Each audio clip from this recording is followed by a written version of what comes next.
Hello friends, today I am going to explain you the poem A Tiger in the Zoo. Friends, this beautiful poem is composed by Leslie Norris, and in this poem the poet describes that a tiger is in the zoo. It is not in its natural habitat. The main character of the poem is a tiger who is not in his natural habitat. Okay, in the introduction of the poem it's given that this poem contrasts a tiger in the zoo with the tiger in its natural habitat. The poem moves from the zoo to the jungle and back again to the zoo. यहाँ जो poet है वो एक tiger की बात कर रहा है जो जू में है, अपने नेचुरल हैबिटेट यानी कि फॉरेस्ट या जंगल में ना हो करके वो जू में है। यहाँ पे दो कंट्रास्ट जगहों की बात कर रहा है पोएट। एक बार वो डिस्क्राइब करता है when the tiger is in the जू and in next time when the tiger is in the forest. Okay, read the poem silently once and say which stanzas speak about the tiger in the zoo and which ones speak about the tiger in the jungle. यहाँ पे poet आपसे कह रहा है कि once you go through the poem and you just tell us that in which stanza the tiger is in the zoo and in which stanza the tiger is in the forest. Okay, so first of all I will do thorough reading of the poem. Then only we can come to know that in which stanza the tiger is in the zoo and in which he is in the forest. Okay, so let's be with me and start it. He stalks in his vivid strips the few steps of his cage on pads of velvet quiet in his quiet rays. He should be lurking in shadow, sliding through long grass near the water hole where plump deer pass. He should be snarling around houses at the jungle's edge, baring his white fangs, his claws, terrorizing the village. But he is locked in a concrete cell, his strength behind bars, stalking the length of his cage, ignoring visitors. He hears the last voice at night, the patrolling cars, and stares with his brilliant eyes at the brilliant stars. Friends, हम लोगों ने देखा कि there are 5 stanzas in this poem. इस poem में 5 stanza है and each stanza is containing 4 lines. हर stanza में 4 लाइन्स है. The first stanza is talking about a cage. It means कि in first stanza the tiger is in the zoo. ठीक है, जो फर्स्ट स्टेंजा है वो केज की बात कर रहा है and the fourth and fifth stanza ये भी जो है जू की बात कर रहा है. यानी कि हमारे पोएम के फर्स्ट, फोर्थ और फिफ्थ स्टेंजा में जो टाइगर है वो जू में है. In second and third stanza the poet is talking about the tiger who is in the forest. Now students, I will explain you the poem stanza wise. Okay, so let's start. He stalks in his vivid strips the few steps of his cage on pads of velvet quiet in his quiet rays. Students, यहाँ पे जो poet है वो ये कह रहा है the meaning of stalks is follow. Vivid means bright colored, pads means paws of tiger and rays means anger.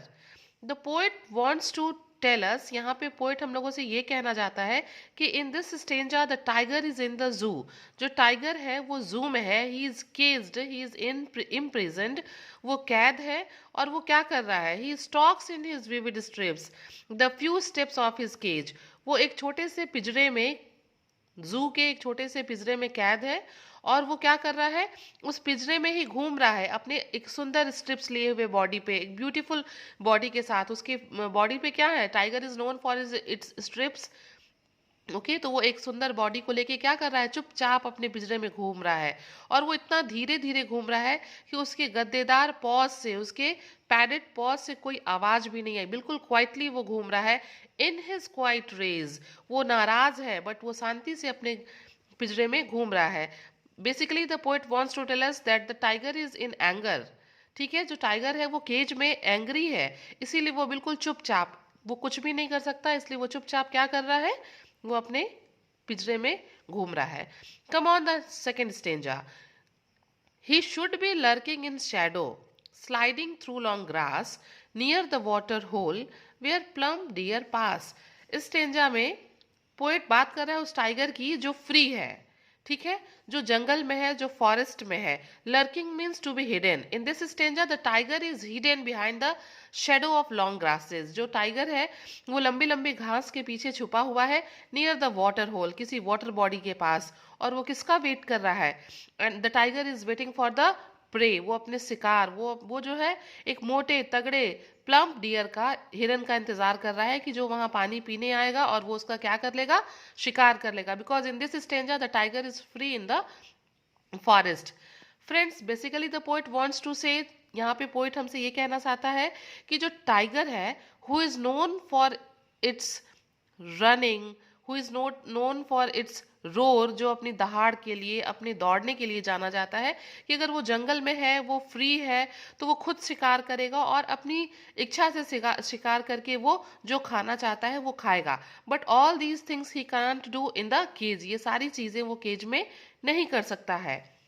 He should be snarling around houses at the jungle's edge, bearing his white fangs, his claws, terrorizing the village. यहाँ पे poet कहता है, in this stanza also the tiger is in the forest. इस stanza में भी poet जिस tiger की बात कर रहा है वो जंगल में है, और वो क्या कर रहा है, वो अपने रोर से, स्नैरलिंग मीन्स वार्निंग साउंड, वो जंगल के एज पे जाके, जो जंगल के आउटस्कर्ट्स पे जो घर बने हुए हैं, जंगल के किनारों पे बिल्कुल घर बने हैं, वहां जाके वो क्या कर रहा है, वो वार्निंग साउंड दे रहा है, वो दहाड़ रहा है, वो वहां पास में रहने वाले जो गांव के लोग हैं, टेरराइजिंग, उनको डरा रहा है.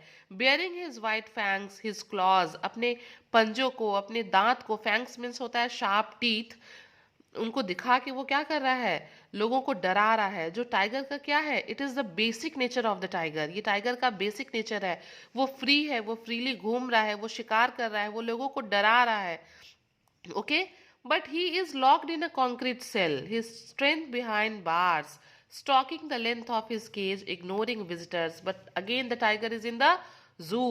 यहाँ पे पोइट कहता है, लेकिन क्या है, जो टाइगर है अब कहाँ पे है, वो जू में है. एक कंक्रीट सेल, एक सीमेंट के, कंक्रीट के बने हुए कमरे में क्या है, वो कैद है. हिज स्ट्रेंथ बिहाइंड बार्स, जैसे वो बार्स के अंदर, केज के अंदर कैद है, ठीक वैसे ही जो उसका स्ट्रेंथ है, उसकी ताकत है, उसका जो डर है, वो भी जो है वो केज में उसी की तरह इम्प्रिजेंट है, उसी की तरह बार्स के पीछे है. Stalking the length of his cage, ignoring visitors, वो क्या कर रहा है, वो कुछ नहीं कर सकता है. The tiger is helpless in the cage, और वो चुपचाप इधर उधर केज में जो है, he is walking slowly and silently in the cage, and he is ignoring visitors. वो क्या कर रहा है, वो विजिटर्स को इग्नोर कर रहा है, अनदेखा कर रहा है. He hears the last voice at night, the patrolling cars, and stares with his brilliant eyes at the brilliant stars. He can't do anything. Again the tiger is in the zoo. इस last stanza में भी poet कहता है कि जो tiger है वो कहाँ है, he is in the concrete cell. वो जो है केज में है, वो एक कॉन्क्रीट सेल में है. He hears the last voice at night, the patrolling cars. Patrolling cars मतलब होते हैं गश्त लगाने वाली गाड़ियां, जिससे जो पुलिस वाले गश्त लगाते हैं, गार्ड करते हैं. Okay, patrolling means to guard. Last voice जो टाइगर सुनता है जू में, वो क्या होती है, that is the voice of the patrolling cars. वो आवाज सुनता है गश्त देने वाली गाड़ियों की. And stares with his brilliant eyes at the brilliant stars, as he can't do anything inside the cage. जैसा कि वो कुछ भी नहीं कर सकता केज के अंदर, तो वो क्या करता है, वो चुपचाप जो है स्टार्स की तरफ, तारों की तरफ जो है अपनी नजरों से उनकी तरफ जो है देखता है, और उन्हीं को देखता रहता है अपनी खूबसूरत आंखों से. तो friends, basically the poet wants to say that the actual life of a tiger is to live in jungle, where he could catch his prey and eat it, but the tiger is in the cage and he can't do the things whatever he wants. Okay, the moral of the poem is that animals should be born free and free to do anything. Okay, they should not be caged or imprisoned. They should be allowed to stay in their natural habitat freely, and they must not be imprisoned. Okay, उनको हमें कैद नहीं करना चाहिए, उनको हमें जो है उनके नेचुरल हैबिटेट में फ्रीली जो है जीने के लिए छोड़ देना चाहिए. तो इन this poem the poet describes the things very nicely, and go through the poem, read it nicely, And if you like the poem, please do share to others, and very thank you for watching.